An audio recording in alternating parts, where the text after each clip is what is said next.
Full trigger. Ah.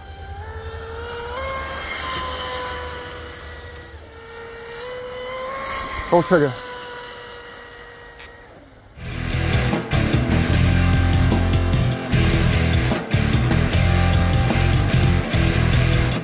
Welcome back to the channel, you guys. Welcome back to Ironclad RC. Today, I really didn't have nothing planned. I guess it would be like an update video, really. I didn't get a chance to run my boats, and I didn't really have a chance to start a project. So, well, I actually did start a project, but I didn't make a video on it because you guys really wouldn't have been able to see much of like what I was doing. I was basically reinforcing the seam on my Dominator, trying to like get it bulletproof for our upcoming 8S run, and I'm like super stoked to put 8S on this boat, not even kidding. Just got back from my first run of 2024 speed run with this boat, and hey, it did pretty good. I'm pretty stoked. 81, 83, 84 on 6S. So pretty stoked with the way the boat was handling. Really stoked with lowering my stinger. The boat had a great ride attitude with that lower stinger. I didn't get a new PB or anything, but the boat was running like a dream, like almost like it was on rails at 80 mile an hour. So freaking stable, so stable. So yeah, so next time out, I had mentioned I was going to run the boat on 8S. And I just finished bulletproofing it. I'll go over that in just a little bit. But I don't think, well, it needs to be super, like, calm. Like, slick them up, no wind, just still for an 8S pass with this boat. Because I'm hopefully going to try to get in the 90s with it. That's what I'm shooting for. Until we get that slick 'em up day, we'll run 6S. I think you guys will like this. This is a OXIDEAN 4818. I ran this prop once on my Blackjack 42 last year, and it's a hot prop. I'm talking hot. It's a hot prop. So what I did was I don't have any boats with low enough KV to run this prop, so I've reduced the blade area. I kept the diameter, but I reduced the blade area probably by about 30%. So I actually have high hopes. We're going to run it on the Dominator on 6S because it actually seemed to keep the bow down. I know on a Hydra mono you need some bow lift, but this is a good catamaran prop, and I'm really curious what it'll do on the Dominator. So we're going to run that. I'm not finished thinning the blades and sharpening it yet, but it's getting there. It's getting there. When we run 8S, I actually want to run this 1619. I think that's a 1938, or no, this might be a 19. This is a 1719, 1938, 19 rake, 38 blade area. I want to say this one, this might be a 1745. This is a 1619. Definitely gonna run those two on 8S. Yeah, that's my 8S prop choice for the Dominator. Probably gonna try this one on 8S too. This is I had gotten like 83 with it on 6S with that 5200. I wish I would have run the 6200 with this prop. Nothing but this prop was in the water. I'm talking, this thing just got the boat up out the water on rails, man. I did flip it with this thing. I mean, it was such a loose, dry running boat. It was scary, but like heart thumping at the same time. That thing was boss. This is an 1817. So I would love to run it on 8S. If I do, I'm going to take it easy. All right. So like I said, we're going to run this one on 6S. And I think I'm going to try, I haven't run this prop on a mono yet. This is a SK series prop, I think, a 1917. Okay, high rake, low blade area style prop. I think I'm going to try this one on 6S next outing. So those two for sure. the other day it was a 1820 that I had run. That 1820 right there. That's that 110 mile an hour prop on the oxy digger. That's the one I had gotten the 84 with, that big boy right there. Okay. Yeah. Oh yeah, the oxy digger. Yeah. I pulled the ESC out, and I had this wire right here. I didn't put heat shrink on my terminals right here, and I guess from, like, you know, moving my wires around, it tethered my wire, and I probably had like maybe 70% of my wire like intact. 30% was frayed off. So oh man, this was, yeah, I took it out, and I was running this ESC in the oxy digger. I was running a series connection. I just had one of my terminals like tucked away, so I desoldered that. That was a chore. That right there was a chore. I thought I was gonna burn my freaking ESC up. Not even kidding, boy. Not even kidding. Man, that was heart-wrenching right there. Jeez. So yeah, so I'm gonna desolder this, probably put a new terminal on, and short my wire up for the oxy digger, because I only need a single connection, short wire, reduce resistance, because I'm trying for some speed with that boat. Okay, check out what this salt water does to my wires. This is why I hadn't been running at the speed run spot, man. Look at that. Look at that green wire. Look at this. Look at that. Look at that terminal right there on the Hydra. I will say this, that the Hydra is exposed. You know, the chipboard and everything's exposed, and I have had zero issues with this ESC. Shit. Where's some wood at? Damn, where's some wood? Knock on wood. Knock on wood. I hadn't had any issues with salt water. I rinse these things out when I get home. If I, like the other day, I had a little bit of salt water in there. I rinse the whole boat out.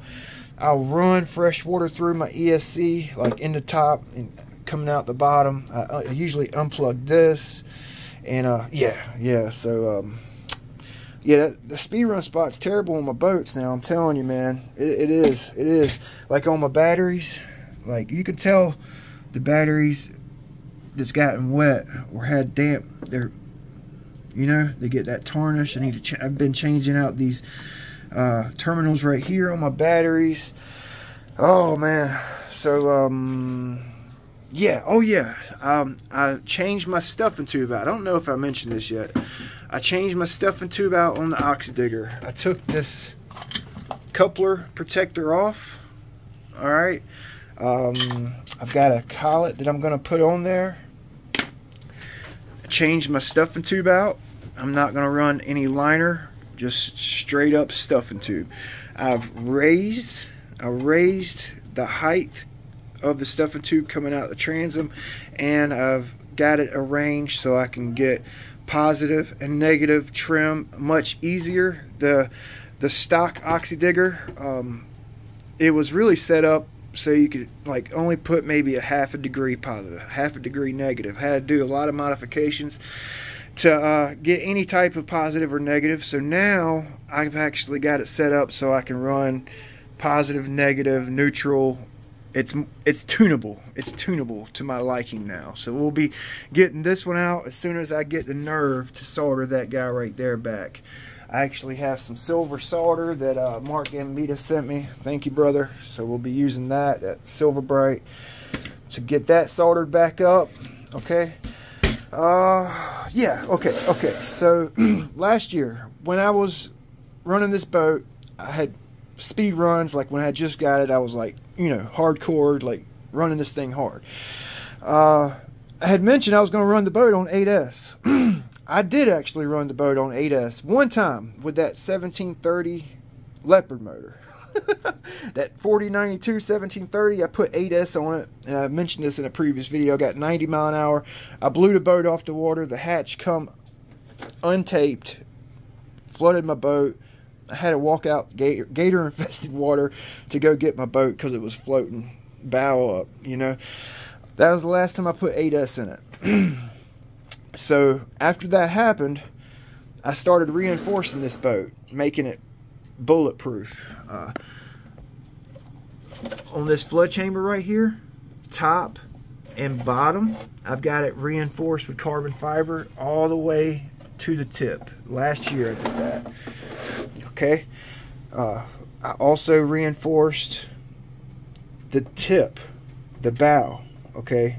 Shoved carbon fiber up here with some epoxy. It's ironclad. Okay.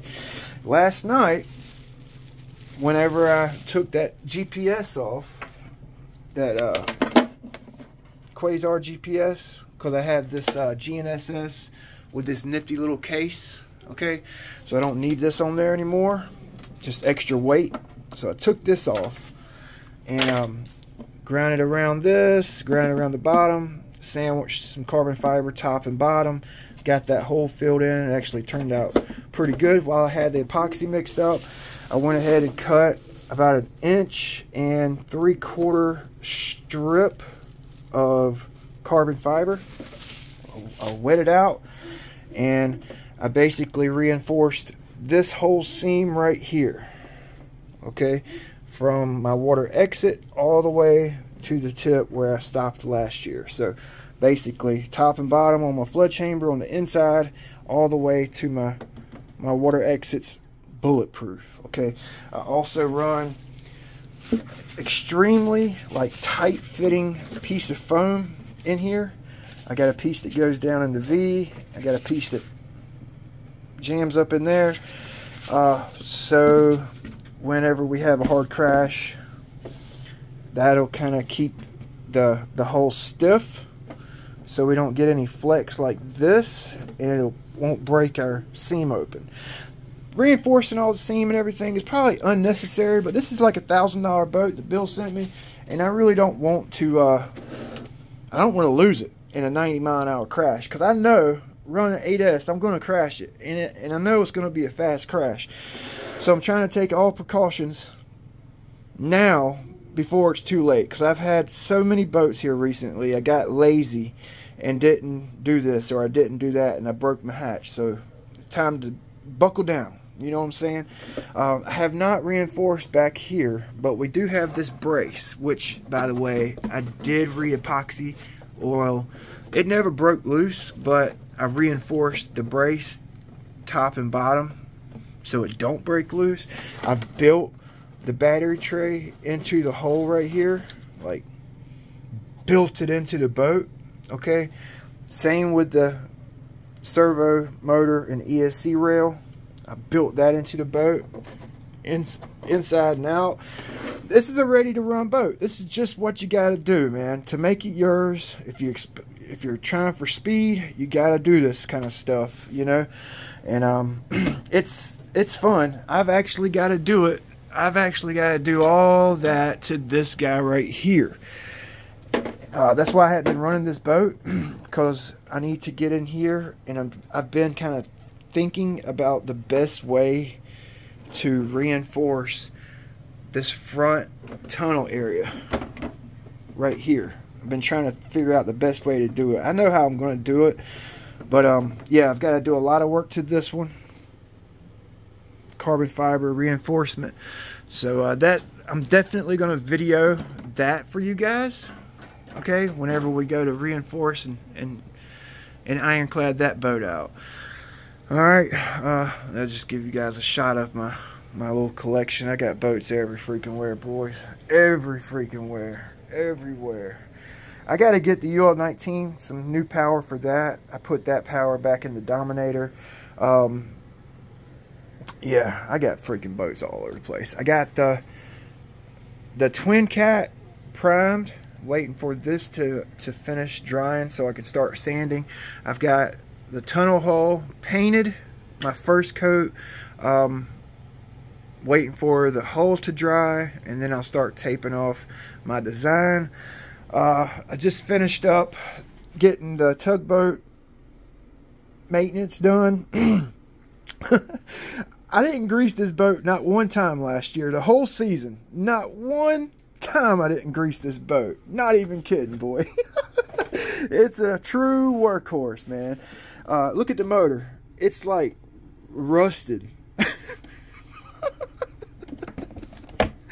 I did lose the ESC last season. I think it's because of salt water, but I put this quick run in, stock motor, stock servo still, believe it or not. But yeah, we lost the hatch, and yeah, I got it serviced up for the season. So next outing at the speed run spot, we're gonna run the Sonic Wake V2 on 8S with that 1600 kV Jetstream motor, and this guy here on 6S. I've had a lot of requests to get the Blackjack 42 back on the water, so I've actually got to order a new set of packs. I run that boat on 12S, and one of my 6S packs, this was a pair, running it in that boat, 12S. I think the amp draw just puffed this cheap battery. So I got to get a set of 6S batteries for that, because that's a 1400 kV CM motor, 12S motor. I'm not going to run it on 8S, low voltage, high amp draw type deal. I'm going to run it on 12S with small props, try to get my 100 that's coming up. And oh, I got a new boat. I got a new boat coming. Yep. Probably one of the most requested boats to date on the channel. It'll be here this week, and I'm some kind of excited. Oh man, I'm going to be going out of town back home, so hopefully I get a few runs in with it before I have to go out of town. But oh man, I'm stoked. New boat. I've only told one person, and don't spoil it for everybody else. You know who you are. Drop your comments down below what you guys think the new boat is.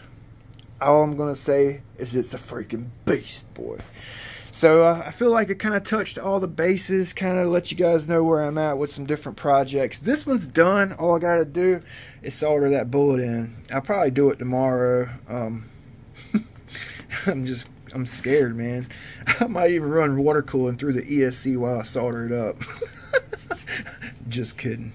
But you got to get that terminal right there hot as all get out, man. So yeah, I'm scared about that. It's the first time I ever had to do that. So make sure you put that zip heat shrink on.